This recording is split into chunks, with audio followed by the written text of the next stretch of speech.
not giving food to someone in need is obviously wrong. But did you know that not encouraging people to give food to those in need is also wrong? In Juz 29, Surah Al-Muddathir, we learn the reasons why people will end up in hellfire, among which is that they did not used to feed the poor. But in the same Juz, in Surah Al-Haqqah, Allah subhanahu wa ta'ala tells us that those who did not believe in Allah the Great, nor did they advocate the feeding of the poor, will be tied up and dragged into hell with a chain that is 70 cubits long.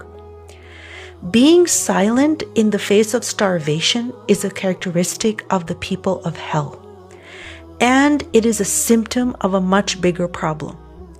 The reason why they don't encourage the feeding of those in need is because they are the ones inflicting the hunger in the first place, and they benefit from that.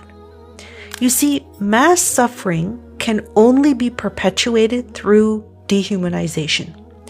And those who cannot even do as little as encourage the feeding of those in need further perpetuate the dehumanization and therefore cause more suffering.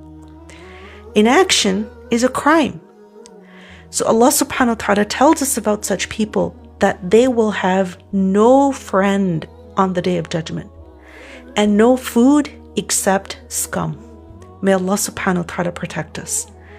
Join me for my new class, The Eternal Journey with Al-Maghrib Institute, in which we study the Juz 29 of the Quran and take a deep dive into this and many other gems that help us understand and navigate life.